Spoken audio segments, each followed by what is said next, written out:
کہ کہا کہ تھوڑی دیر سو کے اٹھ کے اور میں اپنا بنانا شروع کروں. اب ان کی آنکھ لگ گئی. روٹیاں بننے کے بعد ان لوگوں نے کیا کیا, روٹیاں ایک ٹوکرے میں رکھ کے اور ڈھانک دی اور چلے گا. اب ان کی ناک میں خوشبو آئی. اب یہ خواب دیکھ رہے تھے, لیکن جب ناک میں خوشبو آئی تو یہ اٹھے. اٹھنے کے بعد دیکھا کہ روٹیاں واقعی میں بنی رکھی ہوئی ہیں.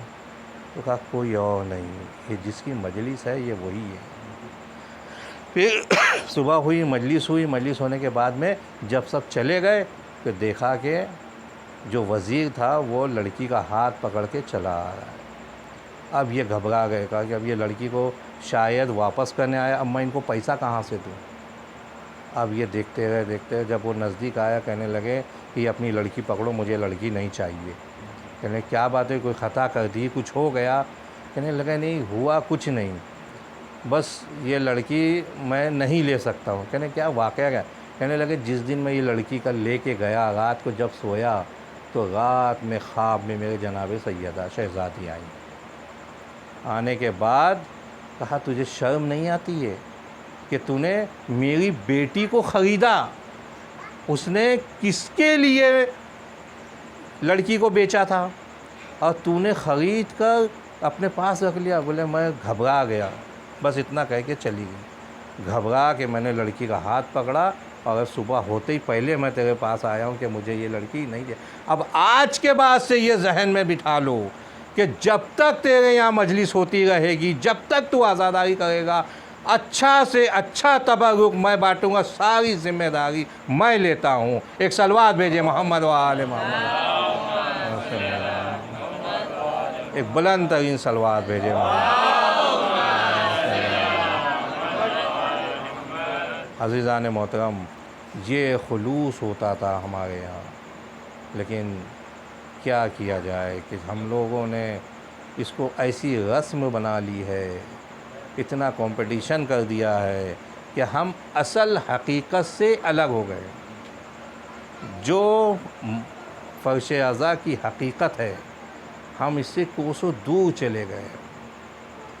آج کل آدمی یہ دیکھتا ہے کہ میرے گھر میں سب سے بڑا تعزیہ ہونا چاہیے, میرے گھر میں سب سے زیادہ مجمع ہونا چاہیے, لیکن یہ کبھی نہیں سوچتا ہے کہ کوئی آئے یا نہ آئے شہزادی ضرور آ جاتی ہے.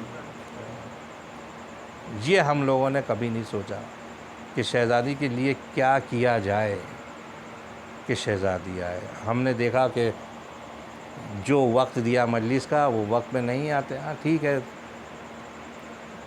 وقت پہ دیا ہے 3 بجے کا, مجلس ہو گئی ہے 5 بجے, تو یہ کیا ہے؟ یہ ہم سمجھتے ہی نہیں ہیں اس چیز کو. لیکن آج یہ ہم کو ذہن میں بٹھا لینا چاہیے کہ آج ہم جو زندہ ہیں, آج ہم جو ترقی کر رہے ہیں, یہ سب عزاداری کی وجہ سے ہے. یہ 14 معصومین علیہ السلام کی وجہ سے آج ہمیں اللہ نے کربلا کے سب کچھ ختم ہو چکا تھا, لیکن امام حسین نے سب کو نئی زندگی دی ہے کہ ہم ایک ایک سانس جو لیتے ہیں وہ امام حسین کے صدقے میں لیتے ہیں. تو اب ہم جب امام حسین کے صدقے میں ایک ایک سانس لیتے ہیں تو ہمیں امام حسین کے ساتھ کیسے ہونا چاہیے کہ کسی چیز میں کمی نہیں آنا چاہیے. کہ ہم جو ہے اگر مجلس عزا منعقد کرتے ہیں تو اس میں کوئی چیز کی کمی نہیں ہونا چاہیے. لوگ بڑے خوش ہوتے ہیں کیا ہماری مجلس کامیاب ہو گئی, اتنا مجمع آیا, ہم نے یہ کھلا دیا, ہم نے وہ کھلا. نہیں, کسی کے کھلانے سے اور کسی کے مجمع بڑھ جانے سے اس نے وہ چیز نہیں, جب تک اپنے اندر بدلاؤ نہ آئے سب بیکار ہے. ہمارے اندر بدلاؤ آنا چاہیے, تب تو ہمیں لگے گا. جیسے کہ کسی نے امام سے پوچھا کہ کیسے پتہ ہو کہ ہماری جو ہے نمازیں قبول ہوتی ہے, تو امام نے کہا کہ دیکھو کہ تم برائی سے کتنی دور جا رہے ہو. یہ کسوٹی ہے قبول ہونے کی کہ ہماری عبادت جو قبول ہوتی ہے تو ہم یہ دیکھیں کہ برائی سے کتنی دور. عزیزان محترم, بہت زیادہ وقت نہ لیتے ہوئے, آج کافی وقت ہو گیا ہے. آج جناب عون و محمد کے مسائل پڑھنا ہے. ہاں عزیزو, یہ کون عون و محمد ہیں؟ یہ علی کے نواسے، عبداللہ کے بیٹے، جعفر طیار کے پوتے ہیں۔ ہاں عزیزو، جناب زینب جن کا اپنا چہیتا بھائی تھا، ہاں جب بار بار دونوں بچوں کو بھیجتی ہیں اور بھیجنے کے بعد کہتی ہیں کہ جاؤ جنگ کی اجازت لے لو۔ ہاں عزیزو اجازت، لیکن حسین ابن علی ہیں کہ جنگ کی اجازت نہیں دیتے ہیں۔ جناب زینب بار بار بھیجتی ہیں لیکن حسین جنگ کی اجازت نہیں دیتے ہیں۔ ایک مرتبہ زینب آگے آئیں، آنے کے بعد کہا اے بھیا، ارے میرے بچوں کو جنگ کی اجازت دے دیجئے۔ حسین نے دونوں بچوں کو گلے لگایا، کہا اے بچوں جاؤ، ارجوکم اللہ، جنگ کی اجازت ملی۔ جناب زینب نے دونوں بچوں کو جنگ کے لیے تیار کیا۔ حسین نے بچوں کو گھوڑے پر سوار کیا۔ ارے اتنے چھوٹے بچے تھے کہ دونوں کے پیر ارجوکم اللہ، خدا کوئی غم نہ دے سوائے غم حسین کے۔ ارے دونوں کے پیر رکابوں تک نہیں پہنچ رہے تھے۔ عزیزو، دونوں مقتل میں پہنچنے کے بعد جنگ کرتے کرتے ایک مرتبہ نہر کے کنارے پہنچنے کے بعد انہوں نے محمد سے کہا اے بھیا، کاش کے سکینہ کی مشق لے آتے۔ عزیزو، کاش کہ تم سکینہ کی مشق لے آتے۔ ہاں لڑتے لڑتے ایک مرتبہ بھاگی ہوئی فوج واپس آئی، آنے کے بعد ایک دم حملہ کیا۔ دونوں بچے زخمی ہو کر زمین پر گرے، آواز دی اے ماموں سلام، آقا سلام۔ حسین مقتل کی طرف دوڑے، حضرت عباس مقتل کی طرف دوڑے۔ جانے کے بعد عباس نے ان کو اٹھایا، حسین نے محمد کو اپنے زانوں پہ رکھا، کہا اے بچوں بتاؤ تمہاری کوئی خواہش ہے؟ عزیزو جملہ سنیے گا، ارے یاد کر کے روئیے گا۔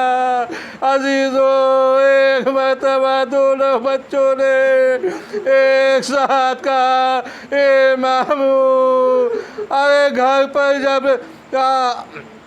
جب خیمے میں جائیے گا، ارے اماں سے کہیے گا ہم نے نہر پہ قبضہ کیا تھا لیکن پانی نہیں پیا۔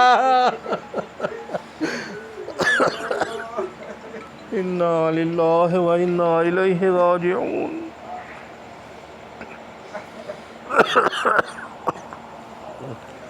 با الہ اس مختصر عبادت کو قبول فرما، پالنے والے جو پریشان حال ہیں ان کی پریشانیوں کو دور فرما، جو بیمار ہیں بیمار کربلا کے صدقے میں ان کی بیماری کو دور فرما، پالنے والے دنیا میں جہاں بھی شیعہ حیدر قرار ہیں، خصوصاً ایران، عراق، سیریا، لبنان، فلسطین، جہاں بھی شیعہ حیدر قرار ہیں، سب کی جان مال عزت و آبرو کی حفاظت فرما۔ ہم کو امام زمانہ علیہ السلام کے غلاموں میں شمار فرما اور امام کے ظہور میں تعجیل فرما۔ ماتم حسین۔